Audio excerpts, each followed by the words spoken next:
You know, it's almost impossible to follow politics these days. One month, the government completely shuts down, and then in the next one, the Senate passes ENDA, virtually offering gay people the same and equivalent rights as any other tax-paying American citizen.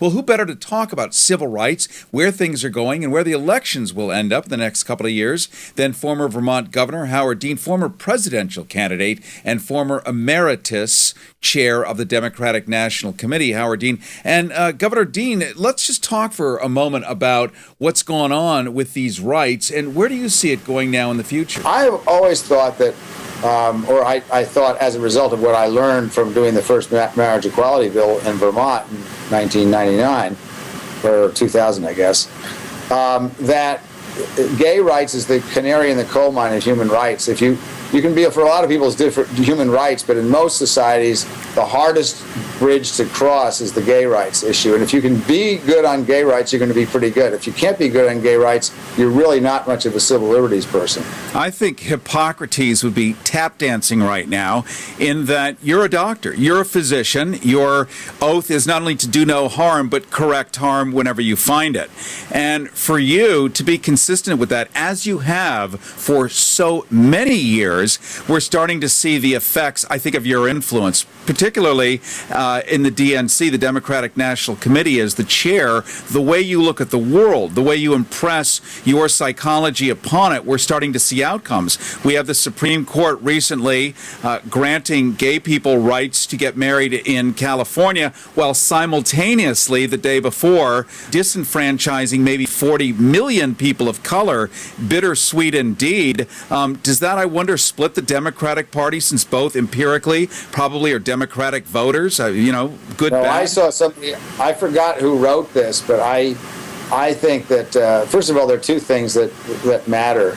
I think because of what Obama has said and done, that there will not be another Democratic nominee for president who doesn't support same-sex marriage. That's pretty extraordinary. Secondly, I think that what Obama did last summer, when he supposedly evolved and decided he was going to embrace same-sex marriage, the most important overnight, by the way, it was a miracle. Well, yes, I wonder if it would be canonized by the Catholic Church. I somehow doubt it. But the thing that was so impressive to me about that was not just that he was the first president to say something like that, is the impact it had in the black community.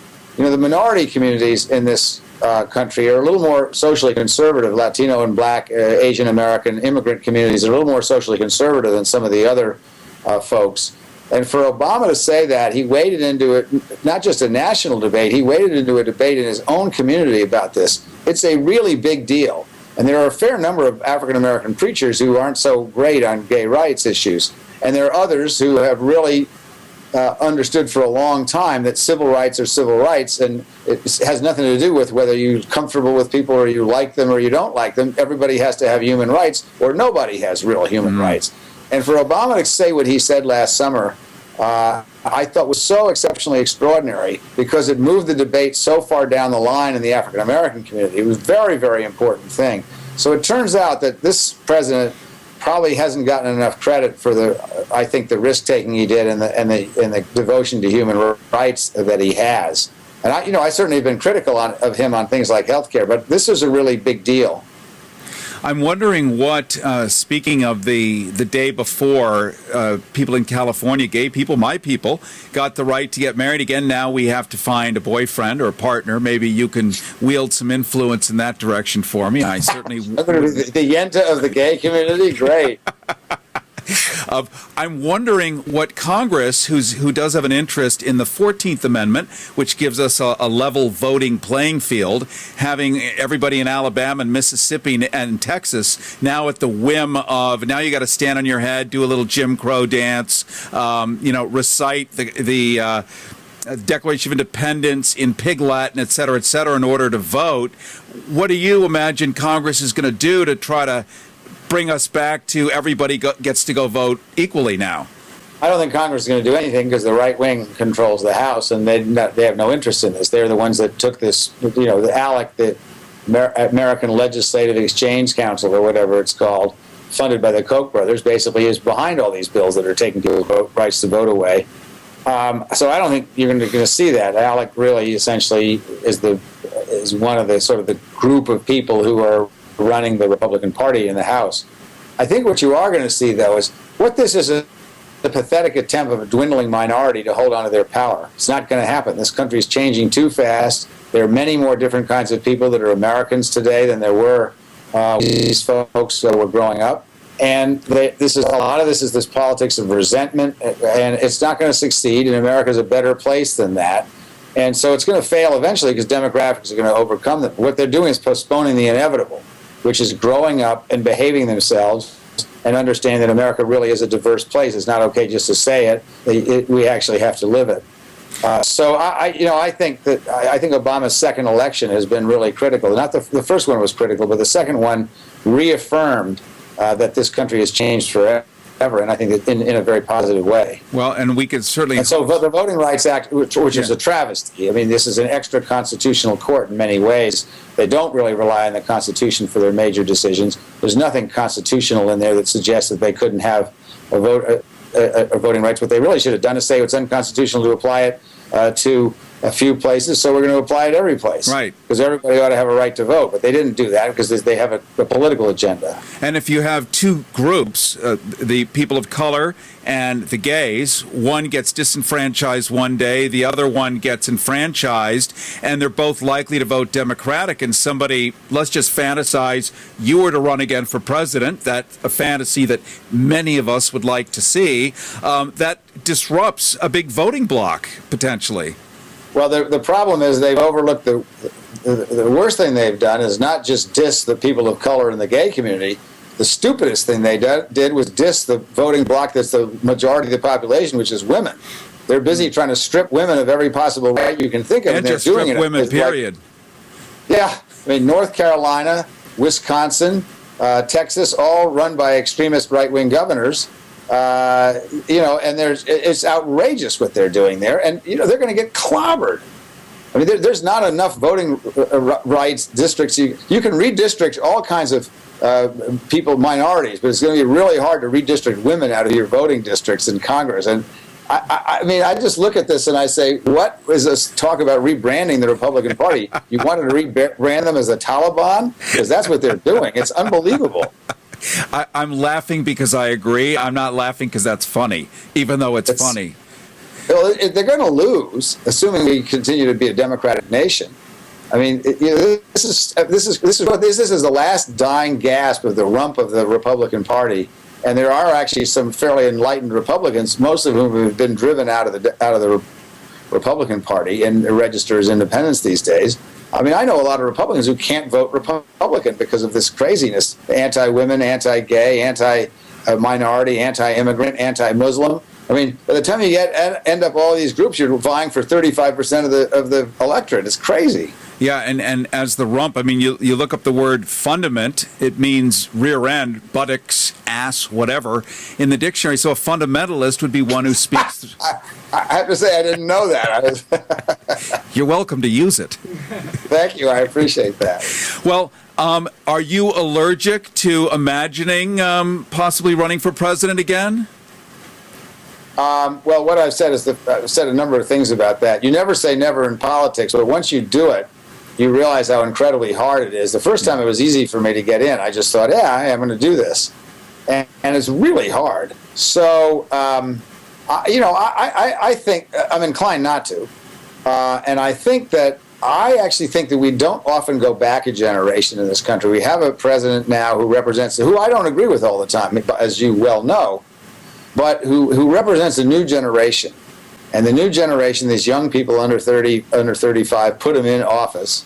It was just stunning. Of all the extraordinary things, the Latino vote, the African-American vote, the younger person's vote was the most extraordinary, and numbers that we haven't seen, and they came back the second time. And so this is a president, we've changed generations. A new generation is sort of in charge. They're now electing presidents. So I think for the electorate to go back and elect somebody from the older generation, which is me, is not so much likely to happen. And there are plenty of really great, young, qualified people to run. Most likely, if Hillary runs, I'll be supporting her. But there are some great people who are younger. Martin O'Malley Kirsten Gillibrand, a senator from New York, who's terrific. Yeah. And there's a long list of people who are great. So I don't really. The answer is I'm not inclined to do this again because I think I'm sure there's going to be some great candidates. I don't think I necessarily have to be one of them.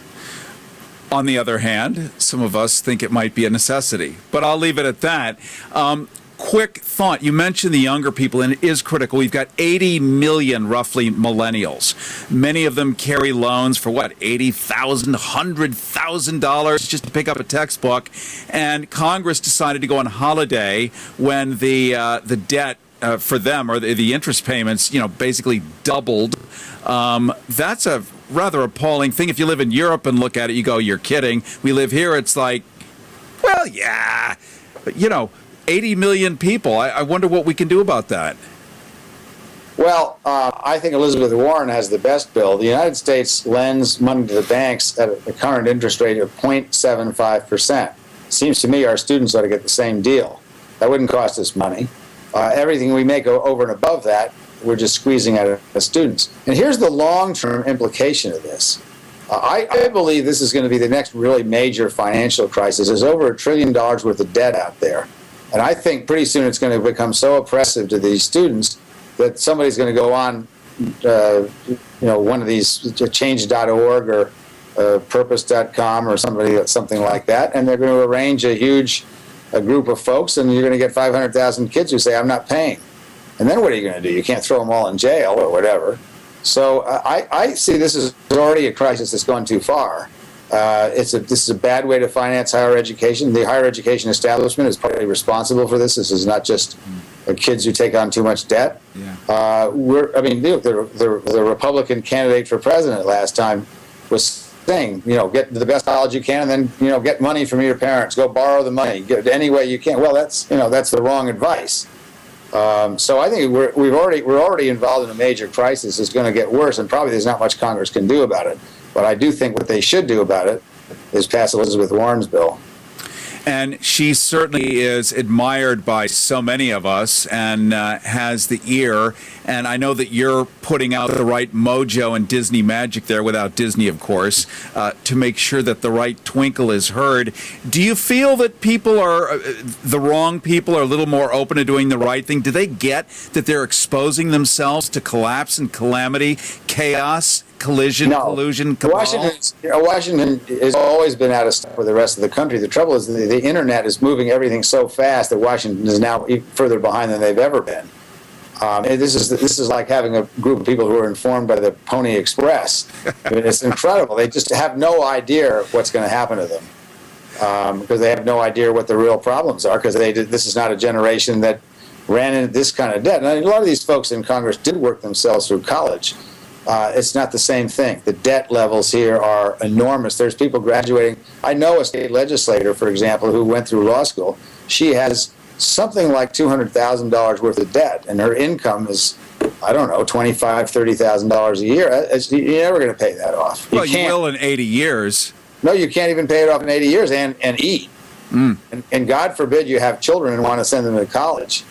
This is a crazy system. It's already broken, and they're going to have to, not only are they going to have to fix the interest rate problem in the short term, they're going to have to do something much bigger on a bigger scale. And of course, the government is guaranteed all this debt, and people's parents have signed for it. So this is a really big catastrophic problem.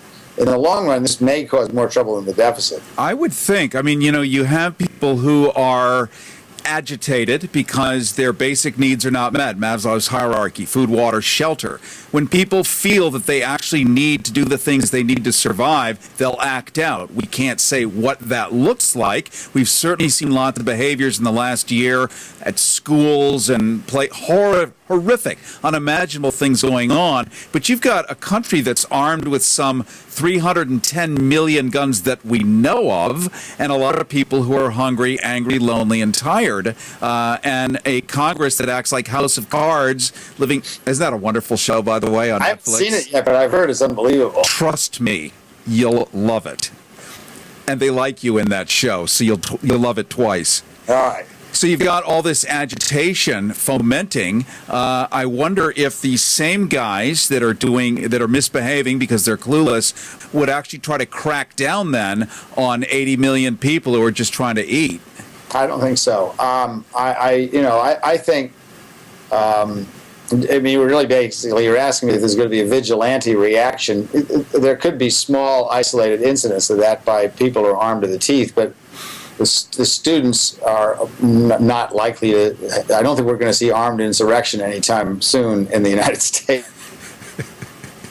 Good. I can sleep at night. Thank you, Governor Dean. Harrison with you, and this is The Smart Show. The Smart Show with Harrison.